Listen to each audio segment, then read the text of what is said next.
नमस्कार, 5 का पंच में आपका स्वागत है। बिहार की 5 बड़ी खबरें एक एक करके बताएंगे आपको। बिहार की कैबिनेट बैठक में क्या कुछ रहा खास, मैं आपको बताऊंगी। मैं आपको बताऊंगा कैसे बांकीपुर से नए नवेले विधायक बने प्रशांत किशोर ने कर दिया 10,000 युवाओं को नौकरियां दिलवाने का ऐलान। मैं आपको बताऊंगी रोहिणी आचार्य की सरकार पर हमलों के बारे में। आज मैं आपको बताऊंगी बिहार में शुरू हो रहे छात्र आंदोलन के बारे में। तो आखिरी खबर में मैं आपको बताऊंगी बिहार में वेतन संकट पर तेजस्वी का सरकार पर हमला।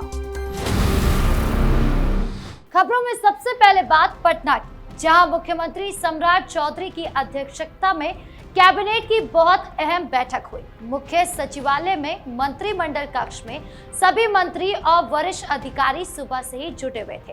बैठक में राज्य के विकास से जुड़े कई बड़े प्रस्तावों पर चर्चा चली।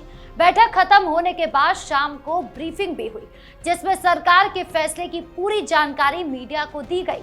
पिछली बैठक में कुल 17 एजेंडे पर मुहर लगी थी। इसमें स्वास्थ्य, न्याय, खेल और शिक्षा से जुड़े कई जरूरी फैसले शामिल थे। स्वास्थ्य सेवाओं को मजबूत करने के लिए पीपीपी मोड पर 16 मेडिकल कॉलेज में पढ़ाई शुरू करने की योजना मंजूर हुई। इसमें डेंटल कॉलेज भी शामिल है।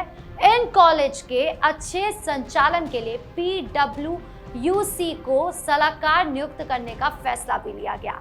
न्याय व्यवस्था को तेज बनाने के लिए अनुसूचित जाति जनजाति अत्याचार निवारण अधिनियम के लंबित मामलों के जल्द निपटारे को लेकर 19 जिलों में स्पेशल कोर्ट बनाने का भी फैसला किया गया है। इन अदालतों के लिए 171 नए पद भी बनाए गए हैं। इसके अलावा पूर्णिया, भागलपुर, गया NDPS एक्ट यानी कि नशा तस्करी के मामले की सुनवाई के लिए 3 खास अदालतें बनाने का भी फैसला लिया गया है। खेल के क्षेत्र में भी बड़ा कदम उठाया गया है। राजगीर स्थित राज्य खेल अकादमी के अत्याधुनिक स्पोर्ट्स साइंस सेंटर स्थापित करने की मंजूरी मिली है। इससे खिलाड़ियों को वैज्ञानिक तरीके की ट्रेनिंग और बेहतर सुविधाएं मिलेगी।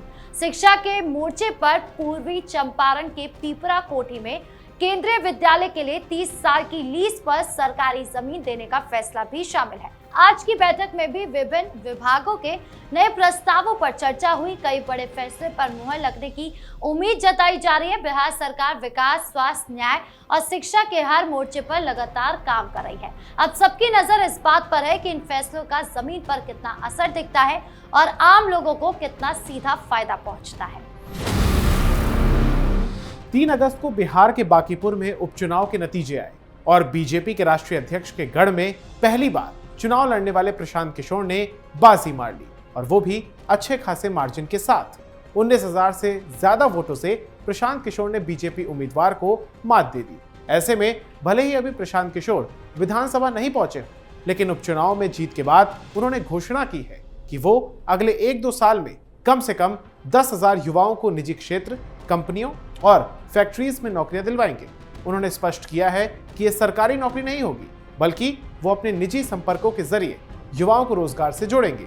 बांकीपुर क्षेत्र के पढ़े लिखे बेरोजगार युवाओं से ये भी उन्होंने कहा कि वो अपने बायोडाटा या फिर CV उनके कार्यालय में जमा करा दें।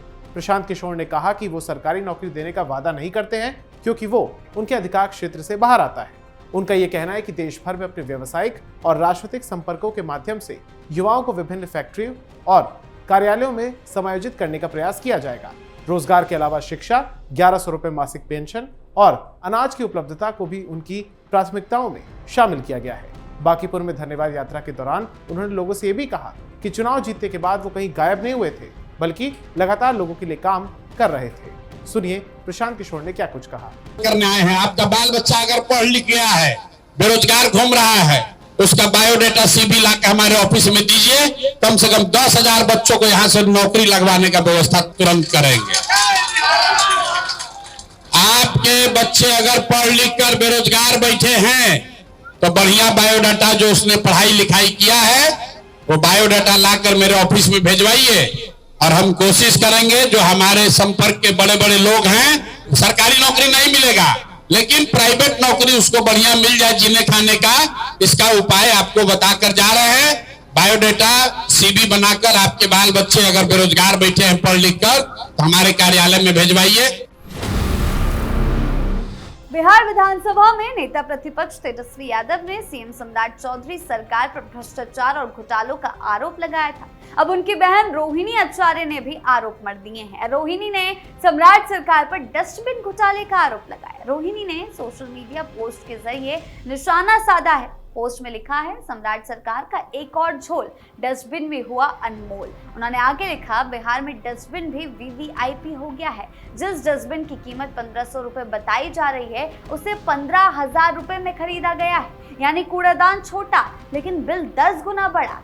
रोहिणी आचार्य ने आगे सवाल करते हुए कहा कि सम्राट चौधरी और मंत्री मंगल पांडे से बिहार की जनता पूछ रही है आखिर इस महंगे कूड़ेदान का राज क्या है। उन्होंने ये भी पूछा कि ये कूड़ा रखने का डिब्बा है या सरकारी खजाना खाली करने का नया जुगाड़। रोहिणी ने पोस्ट में एक और फोटो भी साझा किया है। इसमें 5 तरह के डस्टबिन दिखाई गई। इस पर बिहार में डस्टबिन घोटाला लिखा है। पिछले दिनों रोहिणी ने आरजेडी के बिहार भर में सभी समितियों के विघटन के बाद पार्टी के अंदर राजनीतिक गतिविधियां तेज हो गई है। संगठनात्मक पुनर्गठन के बीच रोहिणी आचार्य ने इस निर्णय का स्वागत किया और पार्टी नेता तेजस्वी यादव को नई संगठनात्मक संरचना के गठन पर सलाह दी। रोहिणी ने कहा था कि आरजेडी की सभी संगठनात्मक इकाइयों और प्रकोष्ठों को भंग करने का निर्णय बहुत पहले लिया जाना था। उन्होंने पार्टी नेतृत्व से नई समितियों के गठन के दौरान लालू यादव के वरिष्ठ नेताओं, समर्पित कार्यकर्ताओं और प्रतिबद्ध समर्थकों को प्राथमिकता देने की और आग्रह किया था। लेकिन अब ऐसे में रोहिणी आचार्य और तेजस्वी यादव मिलकर सरकार पर हमलावर होते हुए नजर आ रहे हैं। अब रोहिणी का ये डस्टबिन घोटाला वाला वार, इस पर सरकार की ओर से क्या प्रतिक्रियाएं आती हैं, ये देखने वाली बात होगी। बिहार में सरकारी नौकरी की तैयारी कर रहे छात्रों का गुस्सा अब सड़क पर उतरने वाला है। आपको बता दें कि BPSC, TRE-4, BSSC, BPSSC, BTSC, BET और लाइब्रेरियन भर्ती को लेकर छात्र लगातार सवाल उठा रहे हैं। कहीं भर्ती में देरी का मुद्दा है तो कहीं पेपर लीक और परीक्षा में गड़बड़ी को लेकर नाराजगी है। अब छात्रों ने बड़ा ऐलान किया है कि 13 अगस्त से अनिश्चितकालीन धरना शुरू करने की तैयारी है।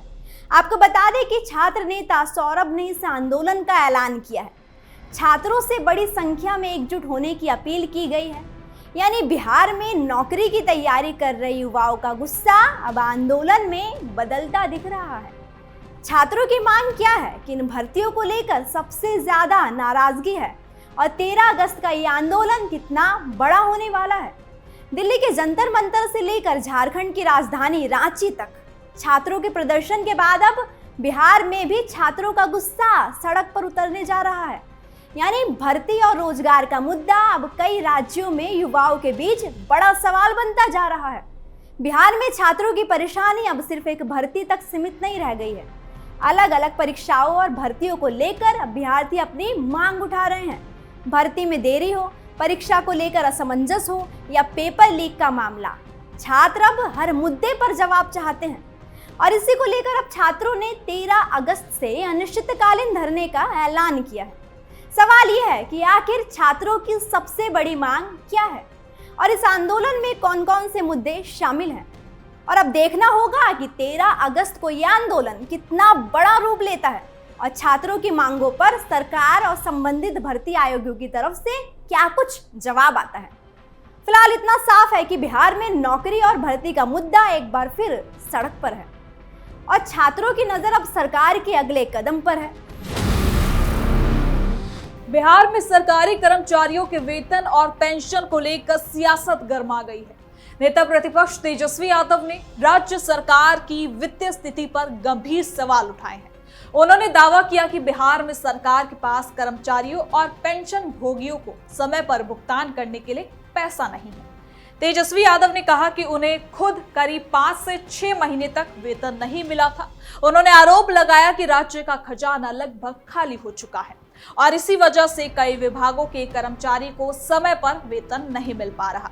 उनके मुताबिक स्थिति इतनी ज्यादा खराब हो गई है कि सरकार विकास कार्यों से जुड़े ठेकेदारों तक का भुगतान भी समय पर नहीं कर पा रहे हैं। तेजस्वी ने सम्राट सरकार पर हमला बोलते हुए आरोप लगाया कि सरकार के लोगों ने राज्य के खजाने को खाली कर दिया है। उन्होंने बिहार में भ्रष्टाचार का मुद्दा भी उठाया और दावा किया कि बिना रिश्वत दिए छोटे से छोटा काम भी परेशानी बन जाता है। साथ ही कहा कि वो इस मुद्दे को पहले भी कई बार उठा चुके हैं, लेकिन सरकार की ओर से कोई ठोस कार्रवाई नहीं हुई है।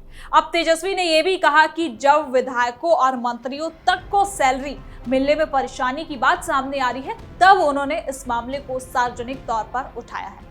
अब इस पूरे मामले ने बिहार की राजनीति में एक नया विवाद खड़ा कर दिया है। तेजस्वी के आरोपों के बाद अब सवाल ये है कि क्या वाकई में राज्य में सैलरी और पेंशन देने के लिए गंभीर वित्तीय संकट है या विपक्ष इसे राजनीतिक मुद्दा बना रहा है। तो 5 के पंच में इतना ही। देखते रहिए कैपिटल टीवी बिहार।